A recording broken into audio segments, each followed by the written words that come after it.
ആകയാൽ യഹൂദന്മാർ സൗഖ്യം പ്രാപിച്ചവനോട് ഇന്ന് ശബത്താകുന്നു, കിടക്ക എടുക്കുന്നത് വിഹിതമല്ല എന്ന് പറഞ്ഞു. അവൻ അവരോട്, എന്നെ സൗഖ്യമാക്കിയവൻ കിടക്ക എടുത്ത് നടക്കാം എന്ന് എന്നോട് പറഞ്ഞു എന്ന് ഉത്തരം പറഞ്ഞു. നമുക്കൊരു നിമിഷം കൂടെ ശിരസ്സുകളെ നമിക്കാം, പ്രാർത്ഥിക്കാം. പരിശുദ്ധനായ ദൈവമേ, സ്വർഗ്ഗസ്ഥ പിതാവേ, ഈ പകൽക്കാലം ഒരുമിച്ച് അങ്ങയുടെ സന്നിധിയിലേക്ക് അടുത്തു വരും.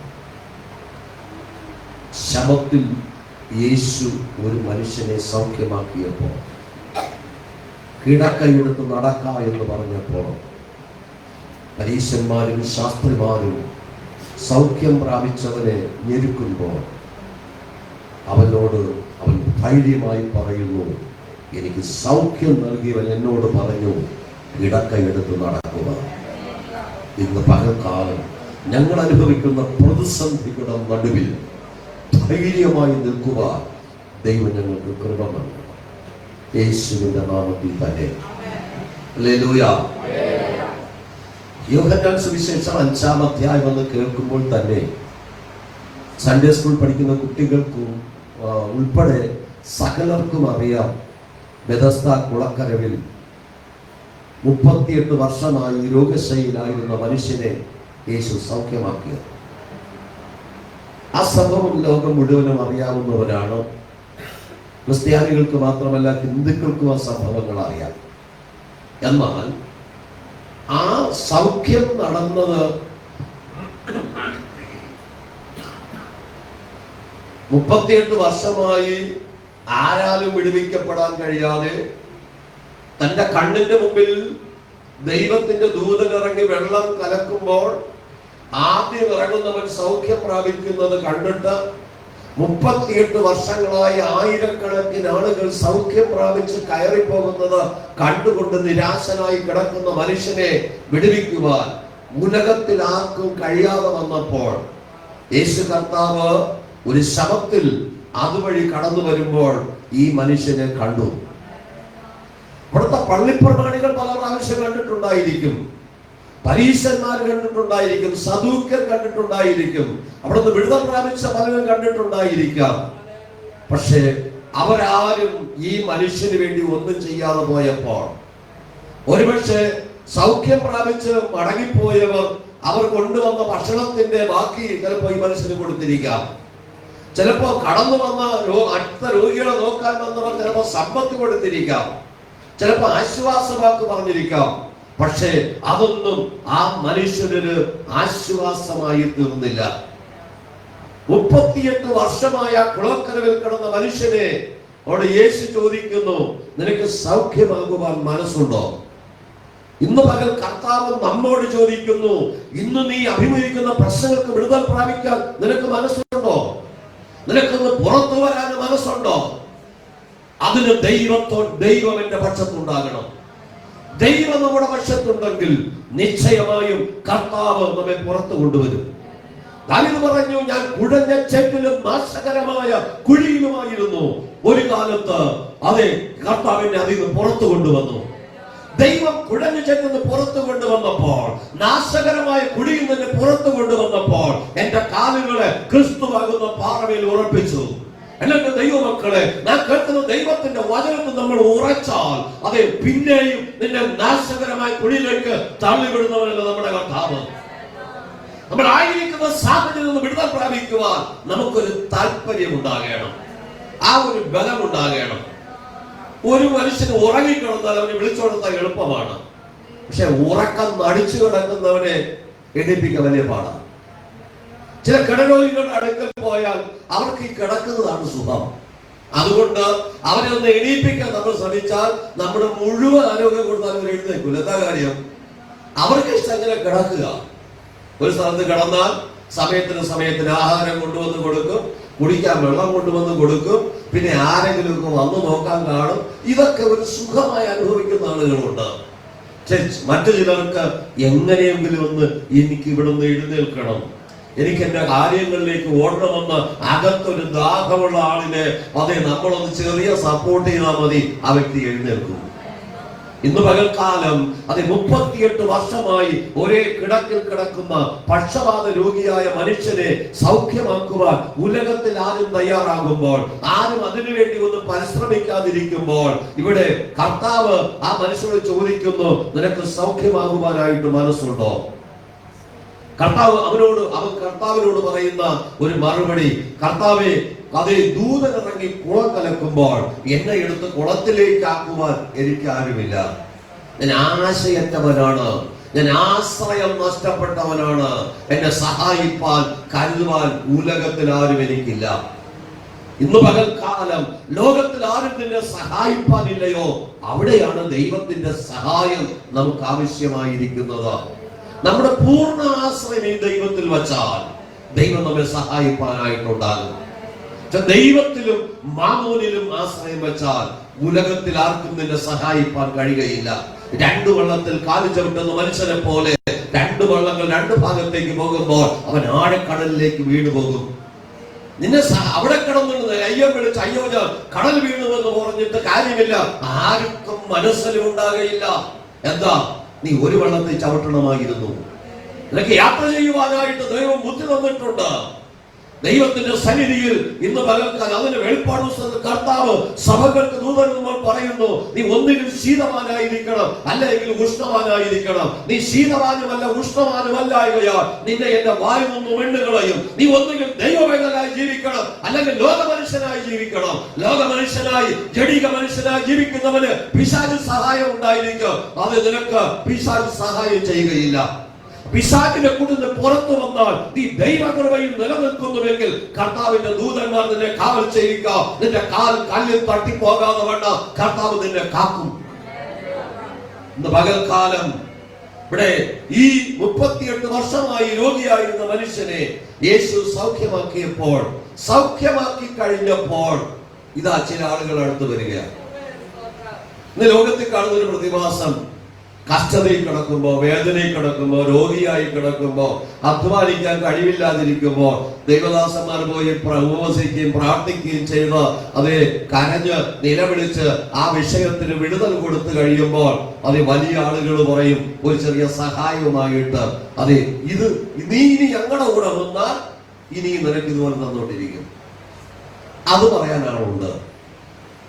നീ പ്രാപിച്ച ദൈവിക രക്ഷ നഷ്ടപ്പെടുത്തരുതെന്ന് പറയാൻ ആരുമില്ല. അതാണ് ലോകത്തിന്റെ പോക്ക്. എന്നിട്ട് വേണമെന്ന് ചോദിക്കും, അവിടെ പോയിട്ട് നിനക്ക് എന്ത് കിട്ടി? നിനക്ക് നിത്യജീവൻ കിട്ടിയെന്ന് പറയണം. നിത്യരാജ്യത്തിന്റെ ഓഹരിക്കാരനാണ് ഞാൻ മാറിയെന്ന് പറയണം. പ്രാഗൽഭ്യത്തോടെ പറയാൻ കഴിയണം. ഭൗതികമായ നന്മയ്ക്ക് വേണ്ടിയല്ല ഞാൻ യേശുവിനെ അറിഞ്ഞത്. എനിക്ക് ദൈവരാജ്യത്തിലെത്തുവാൻ അതിനായിട്ടാണ് ഞാൻ ദൈവത്തെ അറിഞ്ഞത്. രക്ഷിക്കപ്പെട്ട ദൈവമക്കൾ ഉറപ്പോടെ പറയണം. അതിന് തന്റെ നമുക്കുണ്ടാകണം. നമ്മുടെ പക്ഷത്ത് ദൈവമുണ്ട്. ഉലകത്തിൽ ആരും എന്നെ സഹായിപ്പാനില്ലെങ്കിലും എന്നെ സഹായിപ്പാൻ എന്റെ കർത്താവ് എന്നോടൊപ്പം ഉണ്ട്. അങ്ങനെ ഉറക്കെ പറയാൻ കഴിയണം. ഇവിടെ ഈ മനുഷ്യനെ ആളുകൾ വന്ന് ക്രിറ്റിസൈസ് ചെയ്യുമ്പോൾ ആ യൗവനക്കാരൻ ധൈര്യമായി പറയുന്ന ചില പദങ്ങളാണ് നമ്മൾ വായിച്ചു കേട്ടത്. 10-ാം വാക്യം വായിക്കാം. എന്നാൽ അന്ന് ശബത്തായിരുന്നു. ആകയാൽ യഹൂദന്മാർ സൗഖ്യം പ്രാപിച്ചവരോട് ഇന്ന് ശബത്താകുന്നു, കിടക്ക എടുക്കുന്നത് വിഹിതമല്ല എന്ന് പറഞ്ഞു. ശബത്തിൽ കിടക്ക എടുക്കുന്നത് വിഹിതമല്ല എന്ന് പറഞ്ഞു. ഞാൻ ഈ ഭാഗം വായിച്ച് ധ്യാനിക്കുമ്പോൾ കർത്താവ് എന്നോട് ചോദ്യം ചോദിച്ചു. നീ അവനോട് ചോദിക്ക്, ഈ 38 വർഷമായി എത്രയോ ശബത്തില്ലാത്ത ദിവസം ഉണ്ടായിരുന്നു നിങ്ങളോട് പോയിരുന്നു വിടുവിക്കാൻ? 38 വർഷമായി മനുഷ്യ ഇവിടെ കിടക്കല്ലേ? യേശു ശബത്തിലാണ് അവിടെ വന്നത്. യേശു വരുമ്പോൾ 100 കണക്കിന് 1000 ആളുകൾ അവിടെ വന്നതല്ലേ? ശബത്തില്ലാത്ത പല ദിവസങ്ങൾ വന്നതല്ലേ? എന്താ ഇവനെ വിടുവിക്കാത്തത്? ലോകം പലരും പറയും. ദൈവമക്കൾ ഉറപ്പുള്ളവരായിരിക്കണം. അടുത്ത വാക്യം. അവൻ അവരോട് എന്നെ സൗഖ്യമാക്കിയവൻ കിടക്കയെടുത്ത് നടക്ക എന്ന് എന്നോട് പറഞ്ഞു എന്ന് ഉത്തരം പറഞ്ഞു. അവിടെ അവൻ പറയുന്ന വ്യക്തമായ മറുപടി, എനിക്ക് സൗഖ്യം തന്നവൻ, എന്റെ പ്രാണന്റെ വീണ്ടെടുപ്പിന് വേണ്ടി തന്റെ അവസാനത്തുള്ള രക്തം ഒഴുക്കിയ ആ കർത്താവ് എന്നോട് പറഞ്ഞു ഞാൻ ചെയ്തു. അങ്ങനെ ഉറപ്പായി പറയുക പറയുവാൻ ഒരു ദൈവവേദന കണ്ടു കഴിഞ്ഞാൽ പൈശാചിക ശക്തി പോലും ഭയപ്പെട്ട് മാറി നിൽക്കും. നീ ചലഞ്ഞും ഉടഞ്ഞും സംസാരിക്കുമ്പോഴാണ് അവൻ ഏതെങ്കിലും ഈറമുണ്ടോ നോക്കുന്നത്. നീ ധൈര്യമായി നിന്നാൽ, ഉറപ്പോടെ നിന്നാൽ, ഇല്ല എന്റെ ദൈവം എന്റെ കൂടെ ഉണ്ടെന്ന് ഉറപ്പുള്ള ഒരു ദൈവവേദന ഈ ഉലകത്തിൽ ഒന്നിനെയും ഭയപ്പെടേണ്ട കാര്യമില്ല. അഹങ്കരിക്കാനല്ല പറയുന്നത്, ദൈവം കൂടെ ഉള്ളതൊരു ഉറപ്പ് തന്നെയാണ്. ദൈവം കൂടെ ഉണ്ടെങ്കിൽ ഉലകത്തിലെ ഏത് പ്രതിസന്ധിയെയും ജയിക്കുവാൻ കഴിയും. ജീവിതത്തിന്റെ എല്ലാ മേഖലകളിലും കർത്താവ് കൂടെ ഉണ്ടെന്നുള്ള ഉറപ്പുണ്ടാകണം. എന്റെ അപ്പൻ എന്നോടൊപ്പം കൂടെ ഉണ്ടെങ്കിൽ ലോകത്തിലെ സകലത്തെയും ജയിക്കാൻ കഴിയും. ഒരിക്കൽ ഒരു രാജ്യത്ത് മറ്റൊരു രാജ്യത്തിലേക്ക് യാത്ര ചെയ്യുന്ന ഒരു കപ്പൽ യാത്രാ മധ്യത്തിൽ വെള്ളം കയറിയ കപ്പൽ താഴാനായിട്ട് പോവുകയാണ്. സമുദ്രത്തിൽ ഭയങ്കരമായ കൊടുങ്കാറ്റടിക്കുന്നു. കുറച്ച് വെള്ളം കപ്പലിൽ കയറുമ്പോൾ കപ്പൽ ജീവനക്കാരെല്ലാം ആ കപ്പൽ യാത്ര ചെയ്യുന്നവരെല്ലാം വിളിച്ചു നടത്തിയിട്ട് പറയുന്നു, നിങ്ങൾ ഏതെങ്കിലും ഇതിൽ രക്ഷപ്പെട്ടു വെക്കോ, ഇതാ കൊടുങ്കാറ്റടിക്കുക, കപ്പൽ താഴാൻ പോകുക, അല്പം വെള്ളം കയറി കഴിഞ്ഞ് ഏത് സമയത്തും മുങ്ങിത്താഴാൻ സാധ്യതയുണ്ട്. രക്ഷാകവചങ്ങളെല്ലാം സ്വീകരിച്ച് രക്ഷപ്പെട്ടു പോകാൻ നോക്കാൻ പറഞ്ഞ് ജനമെല്ലാം കൂട്ടം നിലവിളിയാ. കടലിലേക്ക് എടുത്തു ചാടിയാൽ എന്തായി തീരുമെന്ന് ഭാരപ്പെടുമ്പോൾ ഒരു 12 വയസ്സ് പ്രായമുള്ള ഒരു യൗവനക്കാരൻ ആ കപ്പലിന്റെ അടുത്തോട്ട് കിടന്ന് സുഖമായി ഉറങ്ങുക. കപ്പൽ ജോലിക്കാർ ചെന്ന് അവനെ തട്ടി ഉണർത്തി ചോദിച്ചു, നീ മാത്രം എന്തായാലും സുഖമായി ഉറങ്ങുന്നത്? അപ്പൊ ആ യൗവനക്കാരൻ, ആ 12 വയസ്സുള്ള ബാലൻ ചോദിച്ചു, കപ്പിത്താൻ മുകളിലുണ്ടല്ലോ. ഉണ്ട്. അപ്പൊ പിന്നെയും കിടന്നു ഉറങ്ങി. ആ ബാലക്കാരനോട് ചോദിച്ചു, എന്താ നീ പിന്നെയും കിടന്നു ഉറങ്ങുന്നത്? ആ 12 വയസ്സുള്ള ബാലൻ പറഞ്ഞു, എന്റെ അപ്പനാണ് കപ്പിത്താൻ. എന്റെ അപ്പൻ എനിക്ക് നല്ല വിശ്വാസമുണ്ട്. ഏത് ചുഴലിക്കാറ്റിലും കപ്പലിന് ലക്ഷ്യസ്ഥാനത്ത് എത്തിക്കുവാൻ എന്റെ അപ്പന് കഴിയും. എനിക്കൊരു അവിശ്വാസവുമില്ല. അതുകൊണ്ട് ഞാൻ സുഖമായി ഉറങ്ങുകയാ. എന്നെ കേൾക്കുന്ന ദൈവവേദനെ, നമ്മുടെ ജീവിത പടകിൽ എന്റെ യേശു അപ്പനാണോ കപ്പിത്താൻ? യേശു കർത്താവാണ് എന്റെ ജീവിതത്തിലെ കപ്പിത്താനാണെങ്കിൽ, യേശു കർത്താവാണ് എന്റെ ജീവിതത്തെ നയിക്കുന്നുവെങ്കിൽ, എന്റെ ഭവനത്തിന്റെ കൺട്രോൾ എന്റെ കർത്താവിന്റെ കരങ്ങളിലാണെങ്കിൽ ഞാൻ എന്തിനു ഭയപ്പെടണം? 38 വർഷമായി രോഗശൈലിയിലാകുന്ന മനുഷ്യനെ സഹായിപ്പാൻ ഉലകത്തിൽ ഒരു മനുഷ്യന് കാരണം തോന്നാതിരുന്നപ്പോൾ ലോകരക്ഷകനായ കർത്താവ് അവന്റെ അടുക്കലേക്ക് വന്നു. അവരോട് ചോദിക്കും, നിനക്ക് സൗഖ്യമാകുവാൻ മനസ്സുണ്ടോ? അവൻ പറയും, എന്നെ സഹായിപ്പാൻ ആരുമില്ല. ആരും സഹായിപ്പാൻ ഇല്ലാതിരിക്കുമ്പോൾ, ആരും സഹായമില്ലെല്ലാവരും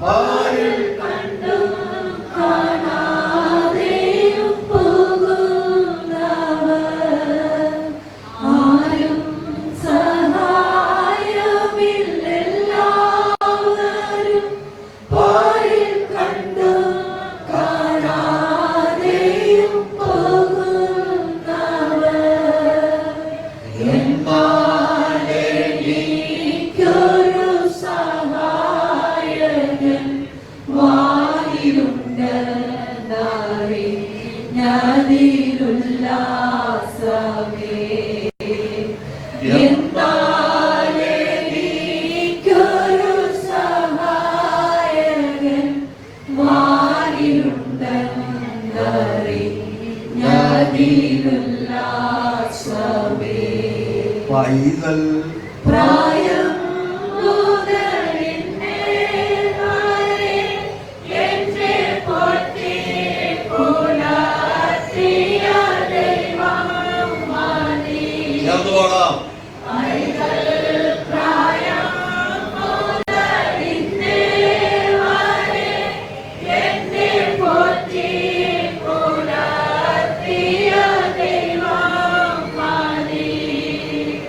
We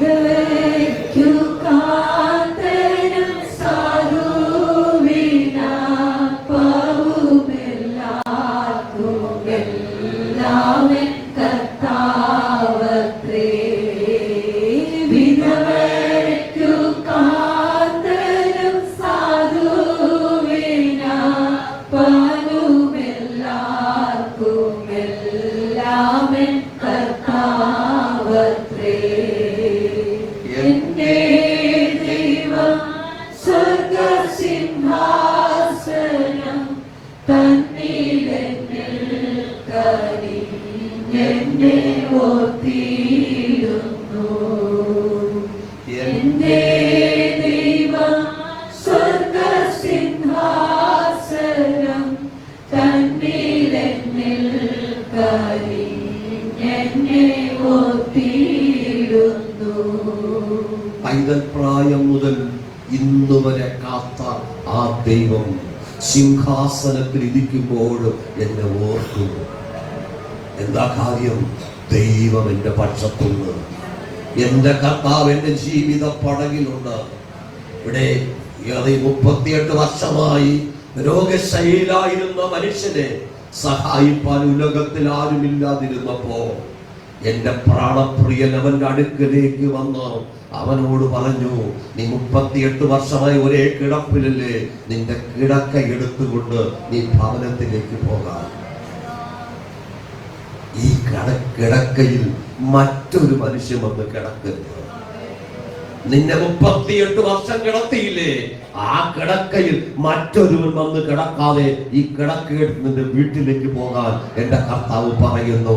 ഇന്നലെ നീ അനുഭവിച്ച കഷ്ടതയിലൂടെ മറ്റൊരാൾ കടന്നു പോകാതിരിക്കുവാൻ ഇന്ന് പകൽക്കാലം ദൈവം നമ്മുടെ കൂടെ ഉണ്ടെങ്കിൽ നമുക്ക് ഉറക്കെ വിളിച്ചു പറയാൻ കഴിയണം. ഇല്ല, എന്നെ സൗഖ്യമാക്കിയവൻ എന്നോട് പറഞ്ഞു എന്റെ കിടക്കയെടുത്ത് നടക്കുവാൻ. അപ്പോൾ ഞാൻ കിടക്കയെടുത്ത് നടന്നു.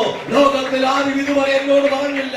38 വർഷമായി ആ കുളക്കടവിൽ കടന്നിട്ട് ഒരു മനുഷ്യൻ എന്നോട് പറഞ്ഞില്ല നിന്റെ കിടക്കയെടുത്ത് നടക്കയെന്ന്. എന്നെ ഒന്ന് കൈത്താങ്ങി എഴുന്നേൽപ്പിക്കാൻ ഒരു മനുഷ്യൻ ഇല്ലാതെ പോയപ്പോൾ എന്നെ സൗഖ്യമാക്കിയവൻ എന്നോട് പറഞ്ഞു കിടക്കയെടുത്ത് നടക്കാൻ. അതുകൊണ്ട് ഞാൻ അനുസരിച്ചു. ജീവിതത്തിന്റെ കഷ്ടതയേറിയ കൈപ്പേറിയ അനുഭവത്തിൽ ഒരു മനുഷ്യൻ നമ്മൾ പാടിയതുപോലെ കണ്ടിട്ട് കാണാതെ പോകുമ്പോൾ, നിനക്കൊരു നന്മ വരുമ്പോൾ നിന്നെ ചൂഷണം ചെയ്യാൻ അടുക്കുന്നവരെ നീ സൂക്ഷിച്ചുകൊള്ളണം. ആരാണ് യഥാർത്ഥ സ്നേഹിതൻ? ശലോമോൻ പറയുന്നു, സ്നേഹിതൻ എല്ലാ കാലത്തും സ്നേഹിതനായിരിക്കും, പക്ഷെ നിന്റെ അനർത്ഥ കാലത്ത് അവൻ നിനക്ക് സഹോദരനായി തീരും. അതാണ് യഥാർത്ഥ സ്നേഹിതൻ. കഷ്ടത വരുമ്പോൾ മാറിപ്പോകുന്നവനല്ല, കഷ്ടത വരുമ്പോൾ മാറി നിന്ന് കുറ്റം പറയുന്നവനല്ല സ്നേഹിതൻ. ദൈവത്തെ ആരാധിക്കുന്ന, ദൈവത്തെ സ്നേഹിക്കുന്നവർക്ക്, നിർണയപ്രകാരം വിളിക്കപ്പെട്ടവർക്ക് സകലതും നന്മയ്ക്കായി കൂടി വ്യാപരിക്കുന്ന ഒരു ദൈവം. സിംഹാസനത്തിൽ ഇരിക്കുന്ന കർത്താവ് എന്നെ ഓർക്കുന്നു, എന്നെ കണ്ടുകൊണ്ടിരിക്കുന്നു. ഇവിടെ കർത്താവിന്റെ വചനം പറയുന്നത് അത് ഈ മനുഷ്യൻ ധൈര്യമായി പറയുകയാ. എന്നെ സൗഖ്യമാക്കിയവൻ എന്നോട് പറഞ്ഞു നീ കിടക്കയെടുത്ത് നടക്കാം. ഞാൻ കിടക്കയെടുത്ത് നടന്നു, ദൈവം എനിക്ക് സൗഖ്യം. അടുത്ത വാക്യം വായിക്കും. അവർ അവനോട് കിടക്കയെടുത്ത് നടക്ക എന്ന് നിന്നോട് പറഞ്ഞ മനുഷ്യൻ ആരെന്ന് ചോദിച്ചു. എന്നാൽ അവിടെ ഉണ്ടായിരിക്കുക യേശു മാറിക്കളഞ്ഞിട്ടുണ്ട്. അവൻ ആരെന്ന് സൗഖ്യം പ്രാപിച്ചവൻ അറിഞ്ഞില്ല. അനന്തരം യേശു അവനെ ദൈവാലയത്തിൽ വെച്ച് കണ്ട് അവനോട്, നോക്കൂ, നിനക്ക് സൗഖ്യമായല്ലോ. നോക്കൂ, നിനക്ക് സൗഖ്യമായല്ലോ. അധികം തിന്മയായത് ഭവിക്കാതിരിക്കാൻ. ഇനി അധികം തിന്മയായത് ഭവിക്കാതിരിക്കാൻ. 38 വർഷം ഒരേ കിടക്കിൽ കിടന്നിട്ട് നിന്നെ സഹായിപ്പാൻ ഒരു മനുഷ്യൻ തയ്യാറായില്ല.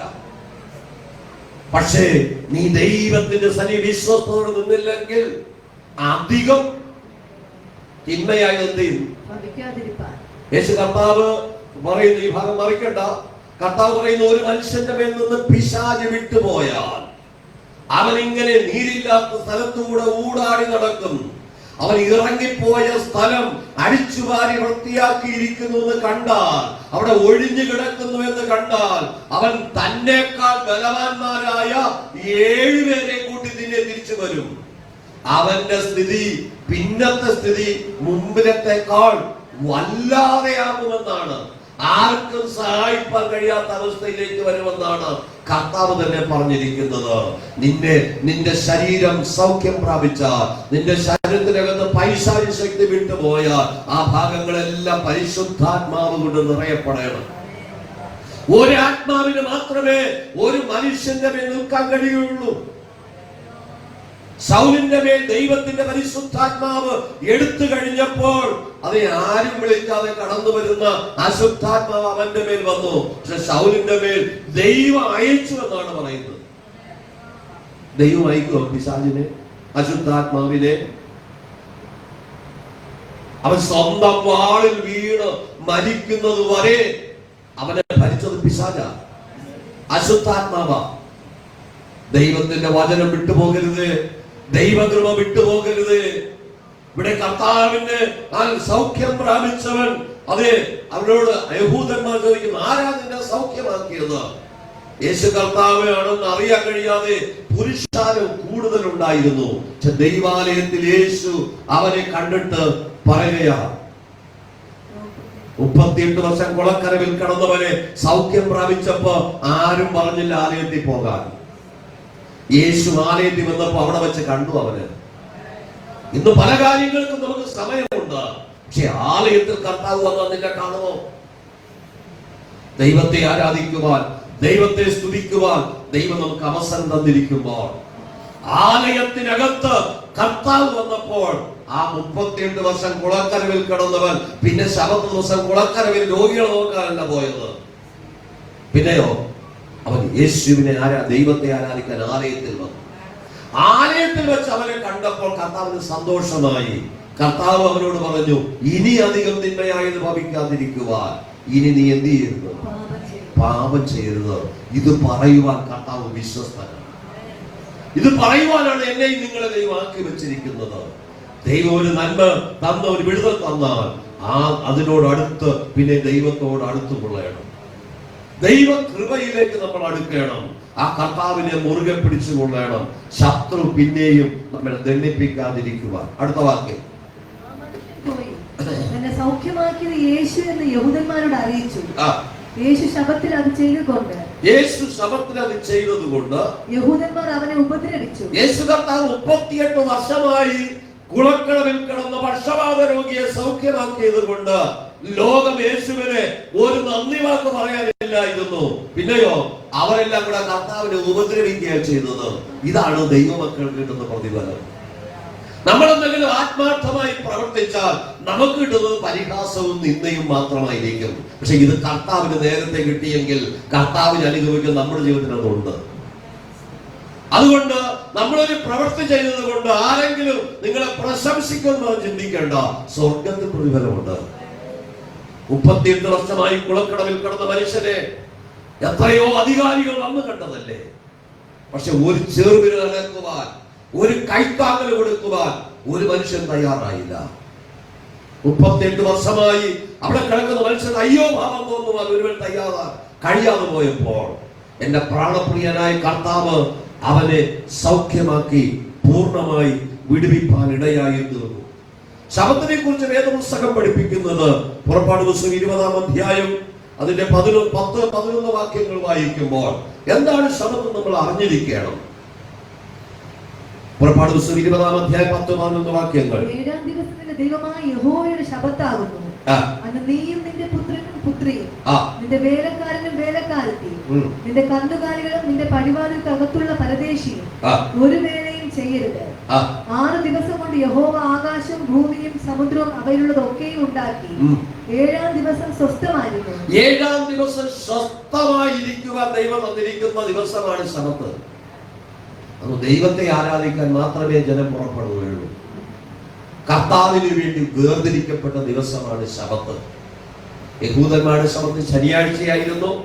പുതിയ നിയമസഭയ്ക്ക് യേശു ക്രിസ്തു ഉയർത്തെഴുന്നേറ്റത് ഞായറാഴ്ച ആയതുകൊണ്ട് അതാണ് പുതിയ നിയമസഭ ഞായറാഴ്ച ദൈവത്തെ ആരാധിക്കുന്നത്. ഇന്നും ശബത്ത് ആചരിക്കുന്ന ആളുകളുണ്ട്. നമുക്കത് വിഷയത്തിലേക്ക് പോകുവാൻ ആഗ്രഹിക്കുന്നില്ല. യിരെമ്യാ പ്രവാചകന്റെ പുസ്തകം 17-ാം അധ്യായം 21-22 വാക്യങ്ങൾ വായിക്കുമ്പോൾ യിരെമ്യാ പ്രവാചകന്റെ പുസ്തകം 17-ാം അധ്യായം 21-22 വാക്യങ്ങൾ. യഹോവ ഇപ്രകാരം അരുളിച്ചെയ്യുന്നു, സൂക്ഷിച്ചുകൊള്ളുവിൻ, ശബത്ത് നാളിൽ യാതൊരു ചുമടും ചുമന്ന് യെരൂശലേമിന്റെ വാതിലുകളിൽ കൂടി അകത്തു കൊണ്ടുപോകരുത്. ശബത്ത് നാളിൽ നിങ്ങളുടെ വീടുകളിൽ നിന്ന് യാതൊരു ചുമടും പുറത്തു കൊണ്ടുപോകാതെ യാതൊരു വേലയും ചെയ്യാതെയും ശബത്തിനാൽ വിശുദ്ധീകരിപ്പീൻ. അപ്പൊ ശബത്തിനെ കുറിച്ച് യിരെമ്യാ പ്രവാചകൻ പറയുന്നത്, ഒരു ചുമടും ചുമന്ന് യെരൂശലേമിനകത്തേക്ക് കൊണ്ടുവരാൻ പാടില്ല. ശബത്ത് ദിവസം നിങ്ങളുടെ വീട്ടിൽ നിന്ന് ഒരു ചുമട് ചുമന്ന് പുറത്തോട്ടും കൊണ്ടുവരാനായിട്ട് പാടില്ല. അപ്പൊ ചുമട് ചുമക്കാനുള്ള ദിവസം മറ്റ് 6 ദിവസങ്ങളാണ്. നമ്മുടെ സകല ചുമക്കുന്ന ഭാരങ്ങളും ദൈവത്തിൽ ഇറക്കി വെക്കേണ്ട ദിവസമാണ് വിശുദ്ധ ദിവസം. താങ്കളുടെ വചനം, നിന്റെ ഭാരം യഹോവയുടെ മേൽ വെച്ചുകൊള്ളുക, അവൻ നിന്നെ പുലർത്തും. നമ്മെ പുലർത്തുവാൻ കഴിയുന്ന ഒരു കർത്താവ് നമുക്ക് ഉണ്ട്. ആ കർത്താവിനെ നമ്മൾ തിരിച്ചറിയണം. എന്തുകൊണ്ട് കർത്താവെ പലപ്പോഴും എനിക്ക് കർത്താവിന്റെ കരം എന്റെ മേലില്ല, കർത്താവ് എന്നെ കാണുന്നില്ലേ, അറിയുന്നില്ലേ എന്നൊക്കെ നമ്മൾ ചിന്തിച്ചു പോകാറുണ്ട്. പക്ഷേ ഇവിടെ കർത്താവിന്റെ വചനം പറയുന്നു, ശബത്ത് ദൈവത്തിന്റെ സന്നിധിയിൽ ഇരുന്ന് ദൈവത്തെ മഹത്വപ്പെടുത്തുവാനുള്ള ദിവസമാണ്. നെഹമ്യാ പ്രവാചകന്റെ പുസ്തകം 13-ാം അധ്യായം അതിന്റെ 19-20 വാക്യങ്ങൾ വായിക്കുമ്പോൾ, നെഹമ്യാ പ്രവാചകന്റെ പുസ്തകം 13-ാം അധ്യായം 19-20 വാക്യങ്ങൾ. പിന്നെ ശബത്തിന് മുമ്പേ യെരൂശലേം നഗര വാതിലുകളിൽ ഇരുട്ടായി തുടങ്ങുമ്പോൾ വാതിലുകൾ അടപ്പാനും ശബത്ത് കഴിയും വരെ അവ തുറക്കാതിരിപ്പാനും. വാതിലുകൾ അടയ്ക്കുവാൻ ഇരുളാകുന്നതിന് മുമ്പേ ശബത്തിന്റെ തലേ ദിവസം കോട്ടവാതിലുകൾ എന്ത് ചെയ്യും? അടയ്ക്കും. ഇരുളാകുന്നതിന് മുമ്പേ അടയ്ക്കും. പിന്നെ ശബത്ത് കഴിയുന്നത് വരെ അത് തുറക്കാതിരിക്കാൻ ഞാൻ കൽപ്പിച്ചു. അപ്പൊ ശബത്ത് അത് ദൈവത്തിന്റെ കൽപ്പനയാണ്. ശനിയാഴ്ചയാണ് ശബത്തെങ്കിൽ വെള്ളിയാഴ്ച വൈകിട്ട് സന്ധ്യയാവുമ്പോൾ എന്ത് ചെയ്യും? വാതിലെല്ലാം അടയ്ക്കും. പിന്നെ അകത്തേക്ക് ഒരാളിന് വരാൻ പറ്റില്ല, പുറത്തേക്ക് ഒരാളിന് പോകാൻ കഴിയില്ല.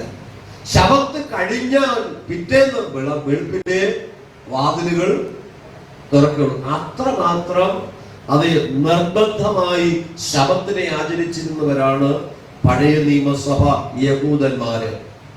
എന്നാൽ പുതിയ നിയമത്തിലേക്ക് വരുമ്പോൾ ഇങ്ങനെ കഠിനമാകുന്ന ഉപദേശം ഉള്ളപ്പോഴും യേശു കർത്താവ് ശബത്തിൽ ഈ മനുഷ്യനെ സൗഖ്യമാക്കി എന്ന് പറഞ്ഞ് യേശുവിനോട് തർക്കിക്കുമ്പോൾ യേശു പറയുന്ന ചില മറുപടി നമുക്ക് കാണാൻ കഴിയും. അത് ശബത്തിൽ ലംഘിക്കുകയല്ല, ശബത്തിനെ ചെയ്യാൻ പാടില്ലാത്ത കാര്യങ്ങൾ ചെയ്ത ആളുകൾ പഴയ നിയമത്തിൽ ഉണ്ട് എന്ന് കർത്താവ് ഉദ്ധരിക്കുക. ലൂക്കോസ് സുവിശേഷം 6-ാം അധ്യായം 3 മുതൽ 5 വരെയുള്ള വാക്യങ്ങൾ.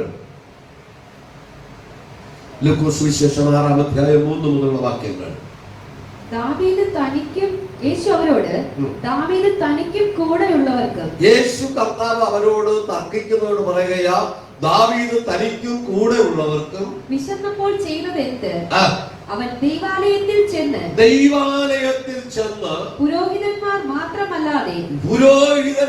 മാത്രമല്ലാതെ ആരും തിന്നരുതാത്ത കാഴ്ചയപ്പം വാങ്ങി തിന്നുകയും കൂടെയുള്ളവർക്ക് കൊടുക്കുകയും ചെയ്തു എന്നുള്ളത് നിങ്ങൾ വായിച്ചിട്ടില്ലയോ എന്നുത്തരം പറഞ്ഞു.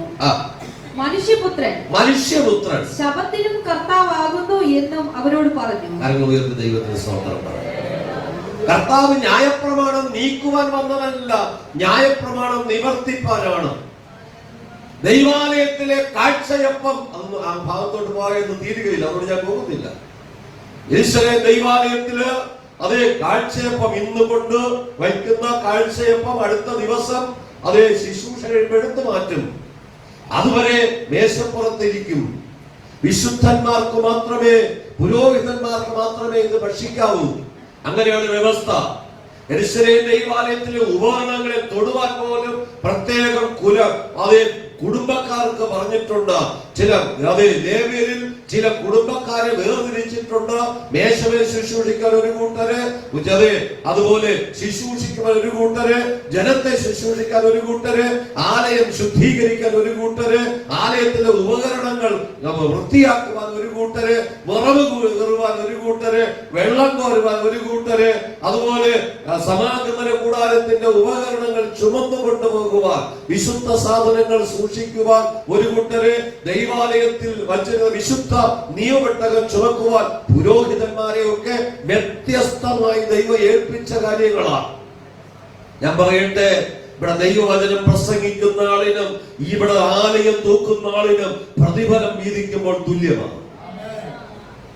ദാവീദ് പറഞ്ഞ ഒരു വ്യവസ്ഥയുണ്ട്. യുദ്ധം ചെയ്യാൻ പോകുന്നവനും സാധനങ്ങൾ കോപ്പ് സൂക്ഷിക്കുന്നവനും പ്രതിഫലം വീതിക്കുമ്പോൾ തുല്യമായിട്ടാണെങ്കിൽ ഇതിനകത്തൊരു ചെറുവിൽ അലക്കിയാലും അതിന്റെ പ്രതിഫലം നിങ്ങൾക്ക് കിട്ടാതെ പോകുകയില്ല. അപ്പൊ ദൈവത്തിന്റെ സന്നിധിയിൽ ഇവിടെ കർത്താവ് പറയുന്നു, ഞാൻ ശബത്തിനും കർത്താവാകും. അപ്പൊ ശബത്തിനെ സംബന്ധിച്ച് കർത്താവ് എതിർക്കുകയല്ല. അതെ, പുരോഹിതന്മാർക്ക് മാത്രമല്ലാതെ ആർക്കും തിന്നുവാൻ പാടില്ലാത്ത കാഴ്ചയപ്പം ദാവീദും കൂടെ ഉള്ളവരും തിന്ന് അവരുടെ പ്രാണൻ നിലനിർത്തിയെങ്കിൽ ജീവന്റെ ഉടയവൻ 38 വർഷമായി കിടപ്പിലായി കിടക്കുന്ന ഒരു മനുഷ്യനെ എഴുന്നേൽപ്പിച്ചത് എന്താ തെറ്റെന്ന് കർത്താവ് ചോദിക്കുക. ദൈവത്തിന്റെ സന്നിധിയിൽ നമ്മെ പലതും പറഞ്ഞടച്ച് നമ്മുടെ വിശ്വാസത്തെ തടുക്കുവാൻ വന്നവരോട് പറയണം, ഈ ലോകത്തിന്റെ ഭൗതിക നന്മ കണ്ടിട്ടല്ല ഞാൻ യേശുവിനെ അനുഗമിപ്പാൻ ഇറങ്ങി തിരിച്ചത്. ഈ ലോകത്തിനപ്പുറം എനിക്കൊരു നിത്യതയുണ്ട്. ആ നിത്യരാജ്യത്തിൽ എത്തിച്ചേരുവാനുള്ള പ്രത്യാശയോടെയാണ് ഞാൻ ജീവിക്കുന്നത്. അതുകൊണ്ട് എനിക്ക് ലോകത്തിൽ ലാഭമായിരുന്നൊക്കെ ഞാൻ ചെയ്യണമെന്ന് എണ്ണിയിട്ടാണ് ഞാൻ ഈ കർത്താവിന്റെ പുറകെ വന്നത്. അങ്ങനെ പറയുവാൻ ഒരു ദൈവവേദന തന്റെ ഇടമുണ്ട്. ഉലകത്തിൽ ഒരു മനുഷ്യനോ ഒരു പിശാചിനോ നിനക്കത് നിൽക്കാനായിട്ട് കഴിയുകയില്ല. അങ്ങനെ പറയുവാനൊരു ബലം നമുക്കുണ്ടാകണം. ചിലപ്പോൾ വീട്ടിനകത്ത് പട്ടിണിയായിരിക്കാം, കഷ്ടതയായിരിക്കാം, രോഗമായിരിക്കാം. ഇതൊക്കെ ലോകത്തിലെ സകല മനുഷ്യനും ഉള്ളതാണ്. പക്ഷെ നമ്മൾ അതിനെ ജയിക്കണം. നമ്മുടെ ഹൃദയം കൊണ്ട് അതിനെ ജയിക്കണം.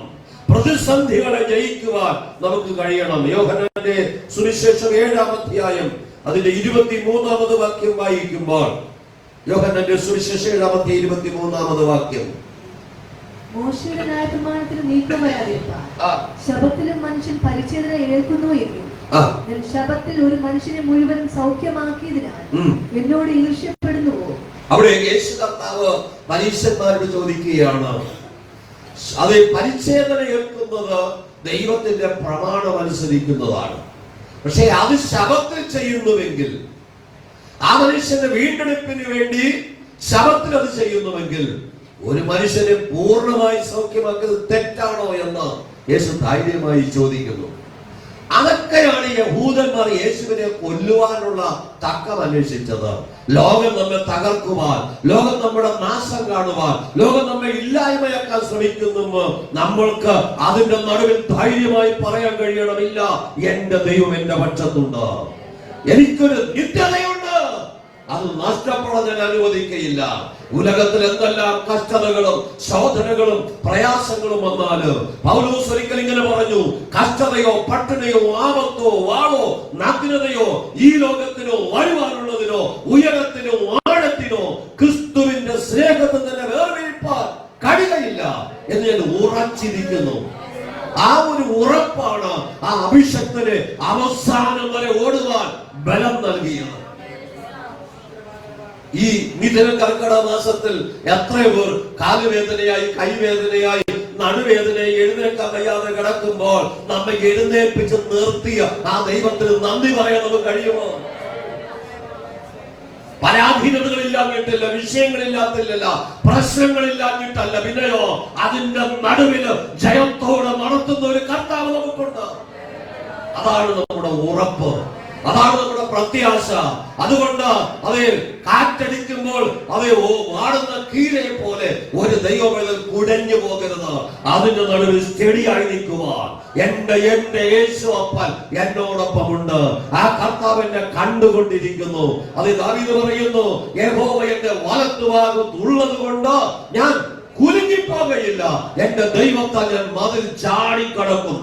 എന്റെ ദൈവത്തെ ഞാൻ പടക്കൂട്ടത്തിന് നേരെ പാഞ്ഞു ചെല്ലും. ഇങ്ങോട്ട് വരുന്ന പടക്കൂട്ടത്തെ ഞാൻ ആക്രമിക്കുമെന്നല്ല, പിന്നെയോ എന്റെ ദൈവം എന്നോട് കൂടെ ഉള്ളത് കൊണ്ട് ഞാൻ പടക്കൂട്ടത്തിനെതിരെ, എനിക്ക് നന്മക്കെതിരെ ചിന്തിക്കുകയും പ്രവർത്തിക്കുകയും ചെയ്യുന്ന പ്രതിസന്ധിക്കെതിരെ ഞാൻ പാഞ്ഞു ചെല്ലും. ചിലതിനെ അങ്ങോട്ട് ചെന്ന് അറ്റാക്ക് ചെയ്യുവാൻ ദൈവം നമ്മോട് കൂടെ ഉണ്ട്. ആ ദൈവത്തിന്റെ ബലം നഷ്ടപ്പെട്ടു പോകരുത്. ദൈവത്തിന്റെ സന്നിധി പ്രാർത്ഥിക്കുന്ന ദൈവമായതല്ലേ. ഈ ലോകത്തിൽ പ്രതിസന്ധി സകല മനുഷ്യർക്കുമുണ്ടോ? പക്ഷെ അതിന്റെ മുകളിൽ നിന്ന് ആ കർത്താവിനെ മഹത്വപ്പെടുത്തുവാൻ കഴിയുമോ? അതെ, യേശു കർത്താവ് പറയുകയാ, പരിച്ഛേദന ശബത്തിൽ ഏൽക്കുവാൻ പിതാക്കന്മാർ തയ്യാറായെങ്കിൽ ഞാൻ ശബത്തിനും കർത്താവാണ്. അത് ഭാഗികമായി വിടുതലാണെങ്കിൽ പൂർണ്ണമായ ഒരു മനുഷ്യനെ സൗഖ്യമാക്കുവാൻ എന്താ തെറ്റ്? മർക്കോസ് സുവിശേഷം 3-ാം അധ്യായം 3 മുതൽ 5 വരെയുള്ള വാക്യങ്ങൾ വായിക്കുമ്പോൾ, മർക്കോസ് സുവിശേഷം 3-ാം അധ്യായം 3 മുതലുള്ള വാക്യങ്ങൾ, വരണ്ട കൈയുള്ള മനുഷ്യനോട് അവൻ നടുവിൽ എഴുന്നേറ്റ് നിൽക്ക എന്ന് പറഞ്ഞു. പിന്നെ അവരോട്, ശബത്തിൽ നന്മ ചെയ്യുകയോ തിന്മ ചെയ്യുകയോ ജീവനെ രക്ഷിക്കുകയോ കൊല്ലുകയോ ഏത് വിഹിതം എന്ന് ചോദിച്ചു. അവരോ മിണ്ടാതിരുന്നു. അവരുടെ ഹൃദയകാഠിന്യം നിമിത്തം അവൻ ദുഃഖിച്ചുകൊണ്ട് കോപത്തോടെ അവരെ ചുറ്റും നോക്കി, ആ മനുഷ്യനോട് കൈ നീട്ടുക എന്ന് പറഞ്ഞു. യേശു കർത്താവ് ആ മനുഷ്യനെ നോക്കിയിട്ട് നീ കൈ നീട്ടുക എന്ന് പറഞ്ഞു. അവൻ കൈ നീട്ടി അവന്റെ കൈ സൗഖ്യമായി. കരങ്ങൾ ഉയർത്തി ദൈവത്തിന് സ്തോത്രം പറയാം. വരണ്ടായുള്ള മനുഷ്യനെ കണ്ടിട്ട് ഒരു മനുഷ്യനും അവനെ സൗഖ്യമാക്കാനില്ലാതിരിക്കുമ്പോൾ പുരുഷാരം യേശുവിൽ കുറ്റം കണ്ടുപിടിക്കാൻ കാത്തു നിൽക്കുകയാണ്. ആ മനുഷ്യനോട് എഴുന്നേൽക്കാൻ പറഞ്ഞു, അവൻ എഴുന്നേറ്റു. കൈ നീട്ടാൻ പറഞ്ഞപ്പോൾ എന്റെ കൈ ഇങ്ങനെ ഞാണ് കിടക്കുകയാണെന്ന് അവൻ പറഞ്ഞില്ല. പിന്നെയോ അവൻ ധൈര്യമായി കൈ നീട്ടുവാൻ തയ്യാറായി. അവന്റെ കൈ സൗഖ്യം പ്രാപിച്ചു. ഇന്ന് പകൽ കർത്താവിന്റെ വചനത്തിന്റെ മുമ്പിൽ നിങ്ങളെ ഏൽപ്പിച്ചു കൊടുത്ത് വിശ്വാസത്തോടെ ഏറ്റെടുക്കാൻ, ഞാനിന്ന് അനുഭവിക്കുന്ന പ്രതിസന്ധികൾ എന്നെ മുക്കിക്കളകയില്ല, ഞാൻ അതിന്റെ മുകളിൽ നിന്ന് എന്റെ കർത്താവിനെ സ്തുതിക്കുമെന്ന് പറയുവാൻ ആരും തയ്യാറാകുന്നു? നീ ഒന്ന് പ്രവർത്തിക്കാൻ തയ്യാറായ, നീ ഒന്ന് ആക്റ്റീവാകാൻ തയ്യാറായ, ദൈവം നടത്തുവാൻ ശക്തനാണ്.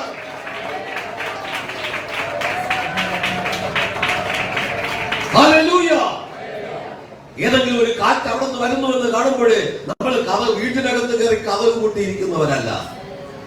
ദൈവത്തെ ആരാധിക്കുവാൻ വിളിക്കപ്പെട്ടവരാണ് നമ്മൾ. ഏത് കാർ വന്നാലും, ഏത് കോൾ വന്നാലും, ഏത് പ്രതിസന്ധി വന്നാലും നമ്മെ നടത്തുവാൻ കർത്താവുണ്ട്. യേശുവിൻ ശിഷ്യന്മാർ യാത്ര ചെയ്ത പടകിനെതിരെ കടലിൽ കൊടുങ്കാറ്റ് ആഞ്ഞടിച്ചു. പടക് മുങ്ങുമാറ് തിരമാലകൾ ഉച്ചത്തിൽ ഉയർന്നപ്പോൾ ആ ശിഷ്യന്മാർ തിരമാലകളെ കണ്ട് ഭയന്ന് നിലവിളിക്കുമ്പോൾ ഉയർന്നു പൊങ്ങുന്ന തിരമാലയുടെ മുകളിലൂടെ നടന്നു വന്നവരാണ് എന്റെ കർത്താവ്. നീ ഏത് വിഷയത്തിന്റെ മേൽ നിലവിളിക്കുന്നുവോ ആ വിഷയത്തിൽ നടുവിലൂടെ കടന്നു വരുവാൻ ഉലകത്തിൽ ആരും നിനക്ക് സഹായിപ്പാനില്ലേ. ഇന്നു മുതൽ ഞാൻ സേവിക്കുന്ന ദൈവം സർവശക്തനാണ്. ആ ദൈവത്തിന്റെ കാര്യം ഇന്ന് പകൽ ചില കുടുംബങ്ങളെ വിടുവിപ്പാൻ മതിയായതാണ്. നീ മയങ്ങിയോ ഉറങ്ങിയിരിക്കുന്ന വ്യക്തിയല്ല. ഉത്സവത്തെ എഴുന്നേറ്റ് ദൈവം എഴുന്നേറ്റിരിക്കുകയോ നിന്നെ വിടുവിപ്പാൻ. ഹല്ലേലൂയ. ലോകം മുഴുവൻ നമുക്ക് പ്രതികൂലമായിരിക്കാം, സാഹചര്യങ്ങൾ പ്രതികൂലമായിരിക്കാം. സാഹചര്യങ്ങളിലേക്ക് നോക്കാതെ കർത്താവിലേക്ക് നോക്കുവാൻ നാം തയ്യാറായ, നമ്മെ വിടുവിപ്പാൻ കർത്താവിന്റെ കരം നമ്മോടൊപ്പം ഉണ്ടായിരിക്കും. കർത്താവ് ആ മനുഷ്യനോട് കൈ നീട്ടാൻ പറഞ്ഞപ്പോൾ അവൻ യഹൂദന്മാരെ മുഖത്ത് നോക്കിയില്ല. ഇവരെന്ത് പറയും, അവരെന്ത് പറയും, പരീക്ഷന്മാർ എന്നെ കല്ലെറിയുമോ, പള്ളിപ്രമാണികൾ എന്നെ ഉപദ്രവിക്കുമോ, എന്നെ പള്ളിയിൽ നിന്ന് പുറത്താക്കുമെന്ന് അവർ ചിന്തിച്ചില്ല. അവൻ ധൈര്യമായി കരം നീട്ടി അവൻ സൗഖ്യം പ്രാപിച്ചു.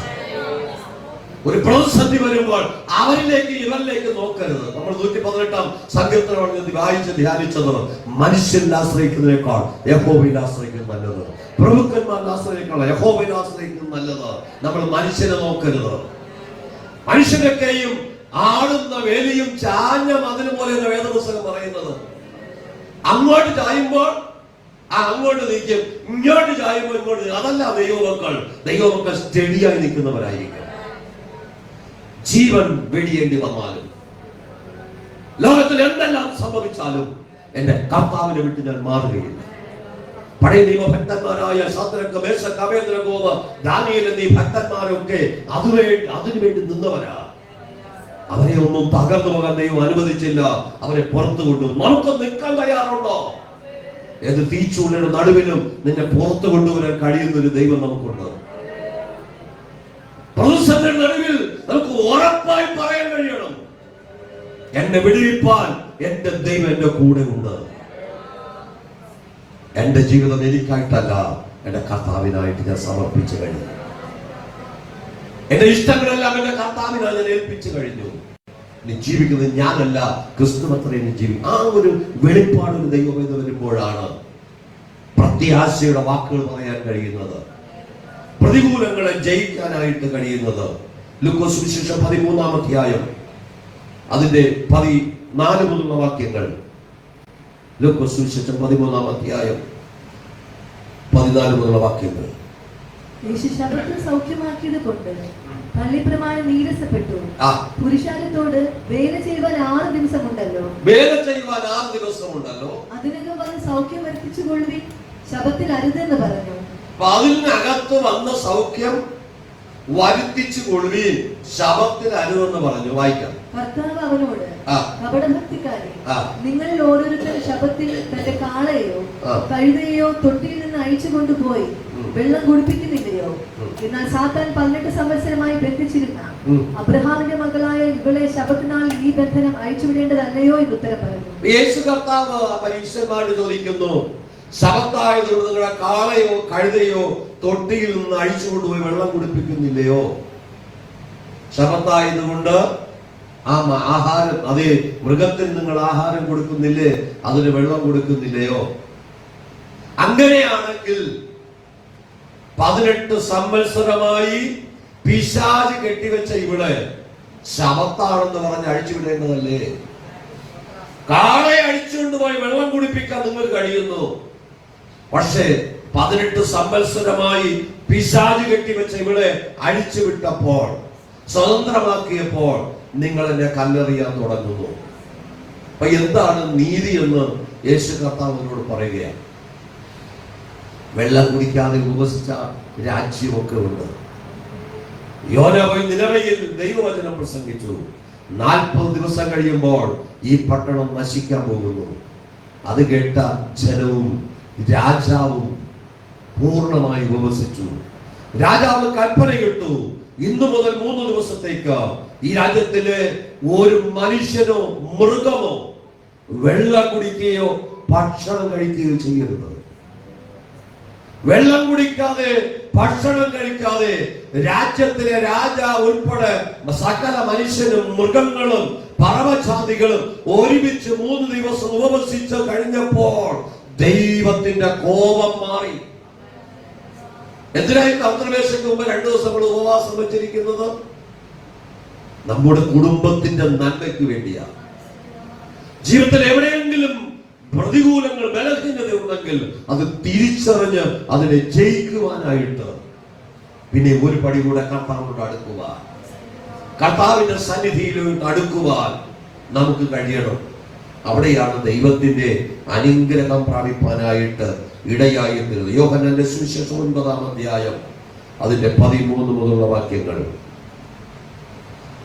കുരുടനായിരുന്നവനെ അവർ പരീശന്മാരുടെ അടുക്കൽ കൊണ്ടുപോയി. യേശു ചേറുണ്ടാക്കി അവന്റെ കണ്ണ് തുറന്നത് ശബത്തുനാളിലായിരുന്നു. അവൻ കാഴ്ച പ്രാപിച്ചത് എങ്ങനെയെന്ന് പരീശന്മാരും അവനോട് ചോദിച്ചു. അവൻ അവരോട്, അവൻ എന്റെ കണ്ണിന്മേൽ ചേറ് തേച്ച് ഞാൻ കഴുകി കാഴ്ച പ്രാപിച്ചിരിക്കുന്നു എന്ന് പറഞ്ഞു. കുരുടനായിരുന്ന മനുഷ്യൻ സൗഖ്യം പ്രാപിച്ചപ്പോൾ പരീശന്മാർ അവനെ വളഞ്ഞിട്ട് ചോദ്യം ചെയ്യുക, എന്താ നിനക്ക് സംഭവിച്ചത്? അവന്റെ അമ്മയപ്പന്മാർ വന്ന് ചോദിക്കുകയാണ്, ഇവൻ കുരുടനായിട്ടാണോ ജനിച്ചത്? ഇവൻ എങ്ങനെയാണ് സൗഖ്യം പ്രാപിച്ചത്? മാതാപിതാക്കൾ രക്ഷപ്പെടാൻ പറയുകയാണ്. അത് അവന് പ്രായമുണ്ട്, 40ഓളം വയസ്സ് അവന് പ്രായമുണ്ട്, നിങ്ങൾ അവനോട് തന്നെ ചോദിക്കുക. അവനോട് ചോദിച്ചപ്പോൾ അവൻ പറയുന്നു, ഒരു മനുഷ്യൻ എന്റെ കണ്ണിൽ ചേറുണ്ടാക്കി പൂശി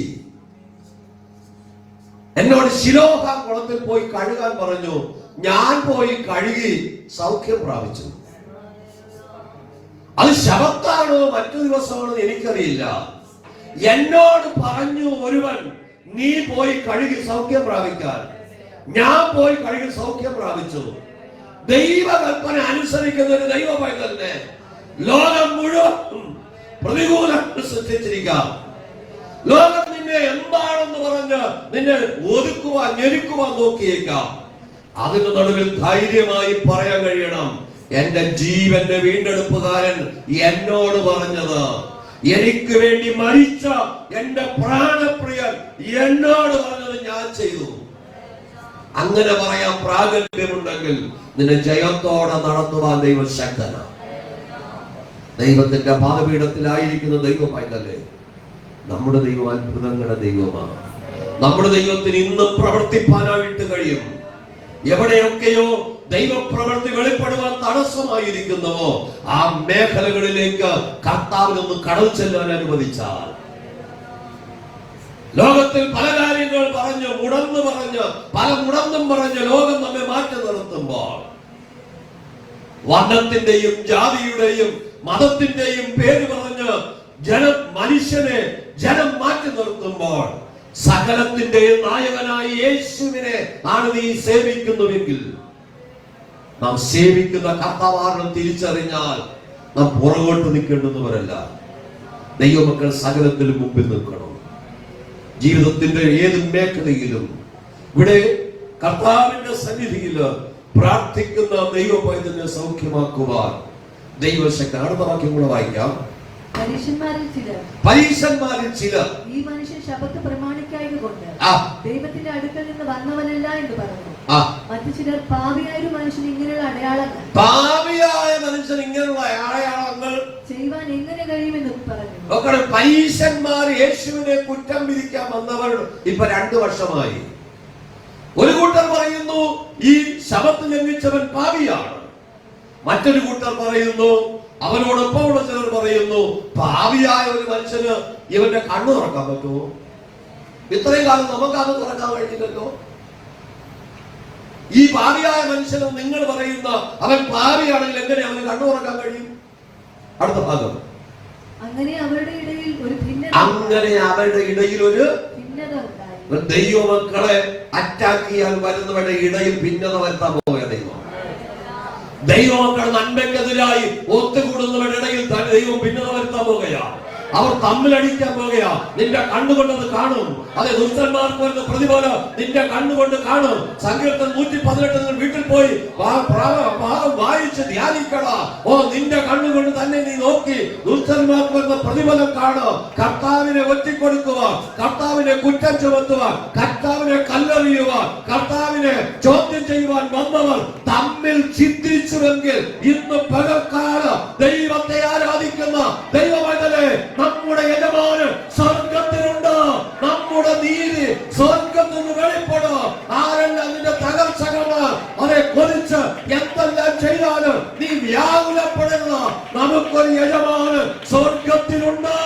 ആ നാഥൻ നമ്മെ കൈവിടുകയില്ല, ഉപേക്ഷിക്കുകയില്ല. ഒരു കലാകർത്താവ് പറയുകയാ, നോക്ക്, നിനക്ക് സൗഖ്യമായല്ലോ, ഇനി പാപം ചെയ്യും.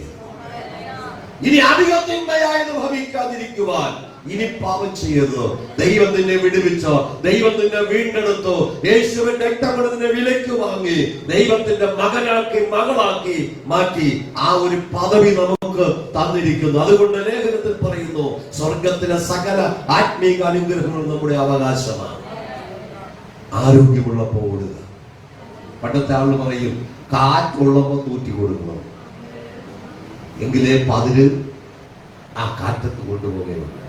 നമുക്ക് ആരോഗ്യമുള്ള സമയം നമുക്ക് എന്തെങ്കിലും കർത്താവിന് വേണ്ടി ചെയ്യുവാൻ കഴിഞ്ഞാൽ ഒരു ദിവസം അതിന്റെ പ്രതിഫലം ദൈവം നമുക്ക് അറിയില്ല.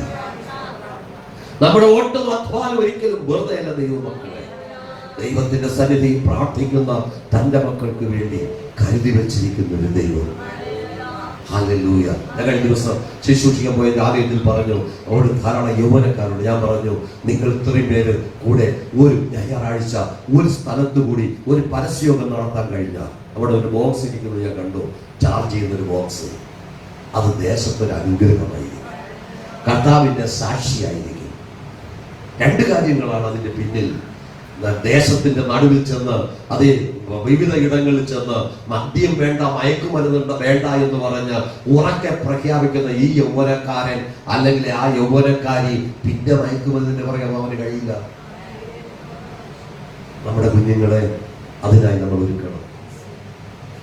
നമ്മൾ അറിയാതെ അതെ ഈ കുഞ്ഞുങ്ങളല്ലേ ഏതെങ്കിലും ചെന്ന് അബദ്ധത്തിൽ വീണ ശേഷം അയ്യോ കർത്താവെ നിലവിളിക്കുന്നതിന് മുമ്പ് ദൈവകൃപയിലേക്ക്, ആ ദൈവരാജ്യ നിയോഗത്തിലേക്ക് നമ്മളെ അവരും നിയോഗിച്ചു കൊടുത്താൽ ദൈവം അവരെ നടത്തും.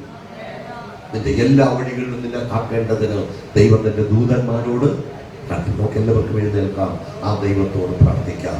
ദൈവസന്നിധിയിൽ ഇന്ന് പകൽക്കാലം പലരും പല കാര്യങ്ങൾ പറഞ്ഞ് ദൈവത്തെ ആരാധിപ്പാൻ കഴിയാതിരിക്കുമ്പോൾ, നമ്മുടെ പല പ്രാർത്ഥന അനുഭവങ്ങളെ ചോദ്യം ചെയ്യുമ്പോൾ, നമ്മുടെ ആത്മീക അനുഭവങ്ങളെ കുറ്റം പറയുമ്പോൾ, അതിന്റെ നടുവിൽ ജയാളിയായ കർത്താവിനെ ഉയർത്തുവാൻ ദൈവത്തിന്റെ സന്നിധിയിൽ നമ്മെ തന്നെ ഏൽപ്പിച്ച എല്ലാ കണ്ണുകളും അടയ്ക്കാം. ഒരു നിമിഷം ദൈവത്തോട് പ്രാർത്ഥിക്കാം. കർത്താവ്, ഇന്ന് പകല് ഞാൻ കേട്ട ദൈവവചനത്തിന്റെ മുമ്പിൽ എന്നെ തന്നെ സമർപ്പിക്കുന്നു. ഹല്ലേലൂയ. ജീവിതത്തിന്റെ ഏതെങ്കിലും മേഖലകളിൽ ആ കർത്താവിനെ ഉയർത്തുവാൻ കഴിയാതെ പോയിട്ടുണ്ടെങ്കിൽ ഇന്ന് പകൽ എന്നെ തന്നെ ഏൽപ്പിക്കുന്നു. എന്റെ കുറവുകൾ ഞാൻ ഏറ്റുപറയുന്നു. അങ്ങനോട് ക്ഷമിക്കണമേ. ഇനി ഞാൻ കർത്താവിനെ വിട്ടുപോകയില്ല. കർത്താവിനോട് ചേർന്ന് നടക്കുവാൻ, ആ ദൈവരാജ്യത്തിന്റെ അതേ വക്താക്കളായി അധ്വാനിക്കുവാൻ, ദൈവരാജ്യ വിസ്തൃതിക്ക് വേണ്ടി പ്രവർത്തിപ്പാൻ എന്നെ തന്നെ സമർപ്പിക്കുന്നു എന്ന് എത്ര പേർക്ക് പറയാൻ കഴിയും? അധരം ചലിപ്പിച്ച് ആ ദൈവത്തെ ഒന്ന് സ്തുതിച്ച് ഒരു മാസക്കാലം ദൈവം നമ്മെ ജയോത്സവമായി നടത്തി നമ്മോടൊപ്പം യാത്ര ചെയ്ത പലരും ഈ പകൽക്കാലം കാണാൻ കഴിയാതിരിക്കുമ്പോൾ, പലരും അപകടത്തിൽപ്പെട്ട് പലരും വേദനയിലായി ദൈവത്തെ ആരാധിപ്പാൻ കഴിയാതെ ഭാരപ്പെടുമ്പോൾ, ഒരു യോഗ്യതയും പറയുവാനില്ലാത്ത നമ്മെ സ്വർഗത്തിലെ ദൈവം പരിപാലിച്ചെങ്കിൽ, ജയത്തോടെ നടത്തിയെങ്കിൽ, നിൽക്കുന്നു എന്ന് തോന്നുന്നവൻ വീഴാതിരിപ്പാൻ നോക്കട്ടെ എന്ന് ദൈവത്തിന്റെ വചനം പറയുന്നു. അഹങ്കരിക്കുവാനോ പ്രശംസിക്കുവാനോ ഒന്നുമില്ല. അപ്പോസ്തലനായ പൗലോസ് പറയുന്നു, എനിക്കോ പ്രശംസിക്കുന്നുവെങ്കിൽ കർത്താവിന്റെ ക്രൂശിലല്ലാതെ പ്രശംസിക്കാൻ എനിക്ക് ഇടവരരുത്. ഇന്ന് പകൽക്കാലം ലോകം എനിക്കും ഞാൻ ലോകത്തിന് ക്രൂശിക്കപ്പെട്ടിരിക്കുന്നു. ഇന്ന് പകൽക്കാലം എത്ര പേർ ഉറപ്പായി പറയോ? ഇല്ല, എന്റെ കർത്താവിനെ ഉയർത്തുവാൻ ജീവിതത്തിന്റെ എല്ലാ മേഖലകളിലും ഈ കർത്താവിനെ ഉയർത്തുവാൻ ഞാൻ തയ്യാറായിരിക്കുന്നു. എത്ര പേർക്ക് പറയാൻ കഴിയും? ആ കരങ്ങളെ തട്ടി അല്പസമയം അന്യഭാഷകളില് ആ ദൈവത്തെ